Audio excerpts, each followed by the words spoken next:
Listen, I love you. I think of the smoothness of your skin and your sweet breath, your smile like a 1,000-watt bulb, and I want to cook you a meal and play you a song and buy you a pony and get on a ship to wherever you are and move in. Move into your apartment and hang up pictures.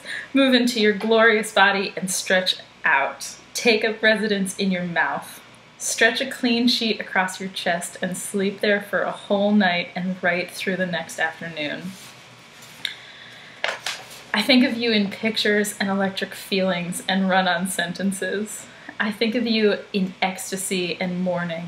I think of you in regular love, everyday love. The love of friends and husbands and pets seems boring in its depth and predictability. Boring like comfort and happiness is boring. Give me the love of foolish passion, the love of ridiculous assumption, and lust in overdrive. The love of lonely, burning people. The love that is dangerous and stupid. The love of a single night. I thank God I had only a night to love you. It is as if a lifetime of love, of passion, of homes and children and decisions and late night spooning and yes, fucking thousands of beautiful fucks were distilled into those few hours, and all the shinier for it. I'll never see you again. It breaks my heart, and the heartbreak is gorgeous. Thank you for existing, for touching me with that bright elation, for loving me surprisingly and truly, and then, suddenly, for not existing.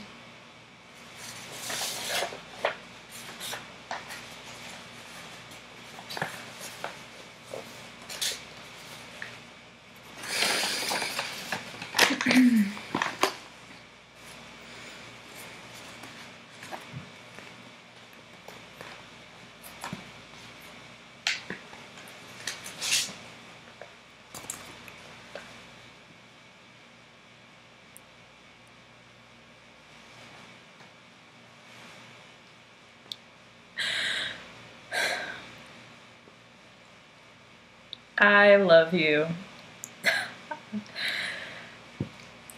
It rings true now as it did the first time I told you 2 days ago and before we said goodbye.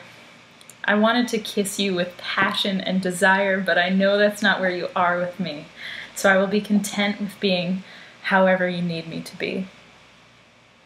It is so easy to spend time with you. The most mundane things are pleasurable because I'm with you. I just want to listen to you talk because every statement reveals something about you. Even though the time we've spent over the years we've known each other has been minimal, the quality of our interactions has been substantial. I feel lucky and grateful to have you in my life. You're beautiful. Thank you for telling me you love me too. I look forward to the next time I see you.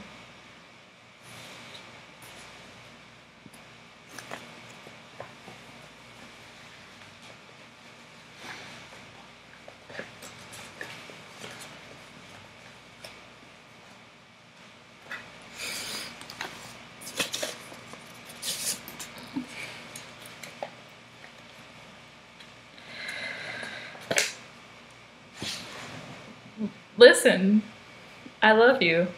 Listen, I love you. Do you realize how phenomenal that is? And that you love me too? How sweet and unexpected.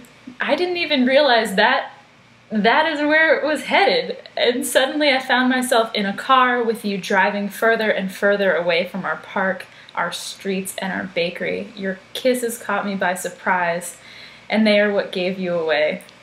Do you know how many kisses you gave me during that long, heartbreaking drive? 5,732 or whatever. Sweeter and more direct than a swing out. You keep breaking a promise that you made to me on the night that we first kissed. You said that after you left, you wouldn't talk to me anymore. It was part of the reason I agreed to kiss you, yet you still let me know that you're thinking of me. General consensus seems to be that I should move on and avoid getting hurt. But how could you hurt me? All of this is a gift. None of it is deserved or required. I have chosen to bask in our melting love. We are going to forget about one another, at least enough to fall in love with other people. But until then, I choose to think with passion of you and your kisses that gave you away.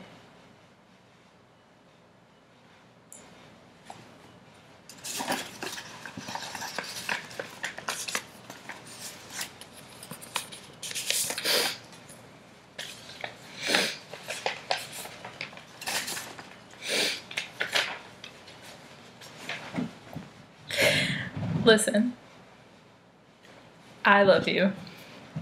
I hope you haven't forgotten, because if you have, I'd be forced to remind you by smothering your arms and neck and cheek with kisses until you remember. Actually, that sounds rather nice, and now I find myself wishing for the opportunity to remind you. I've told you before, but I'll tell you again.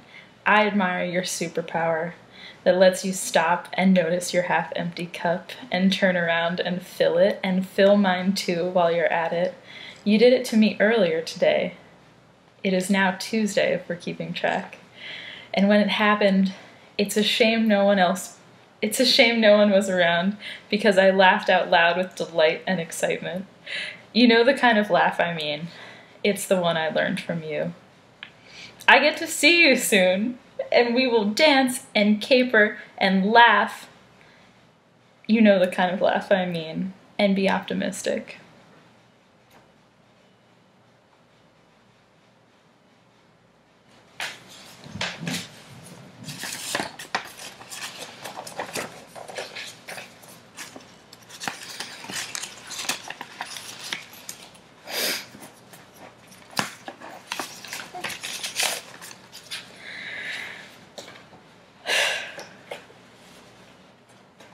Listen, I love you. You're not surprised. I told you this was bound to happen, but I also told you I wasn't afraid of falling in love. All loves, even those fleeting and impermanent, are beautiful.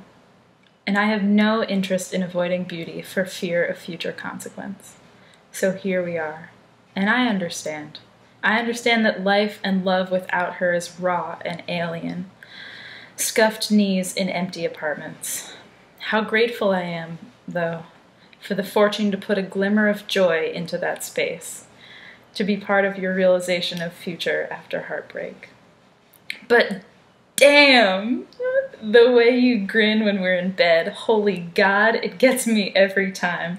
It's the grin of Sandlot baseball games and nickel chocolates. The way you say goodbye on the bus and ask for cream for my coffee. The way you kissed me like a teenager in the cab ride home. You said once you didn't want to give me false hope. That as long as we talked about whatever it is we're doing, there was less chance of hurt. But you didn't understand that I live for the efforts and failings of hope.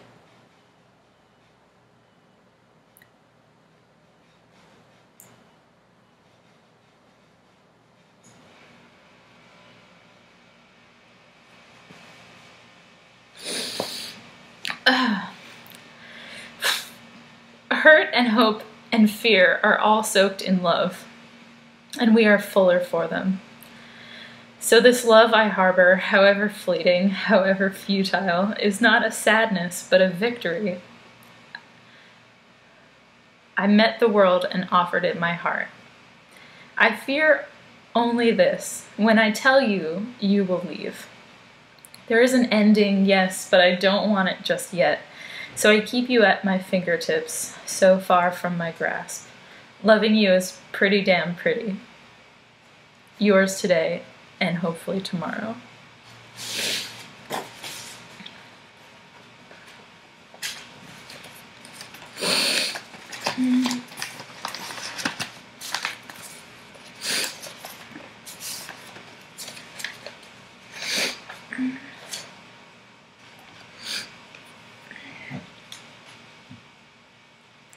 It feels like years since I've seen you, months since we've spoken, but only minutes since I've known how much we mean to each other.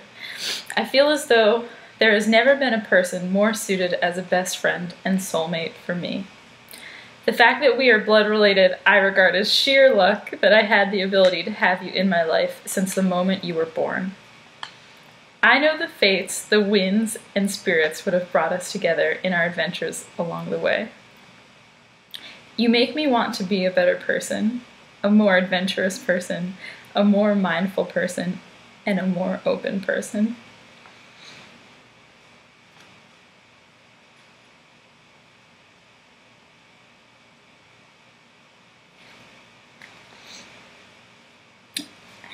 It thrills me that currently you're gallivanting around a glitter and Halloween-filled castle with your family members I know you miss so dearly. Each time we speak, I feel more alive and inspired. You are my hero.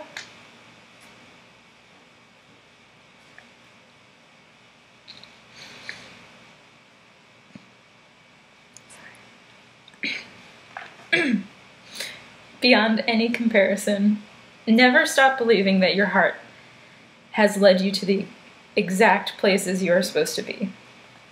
You possess a power few do, my dear.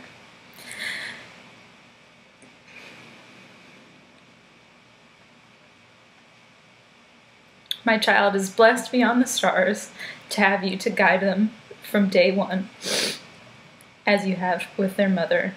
I love you beyond words. I love you too.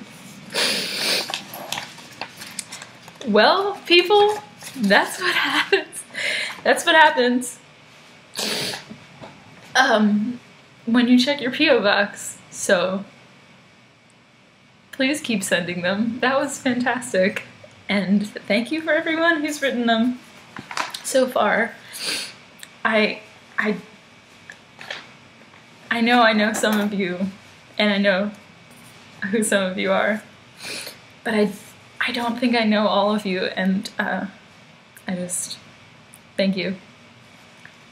They were beautiful. So if you haven't sent one, you're welcome to write one to anyone that you know, and hopefully I'll learn how to read them and not bust out crying like a tiny baby child. Although I probably won't learn that.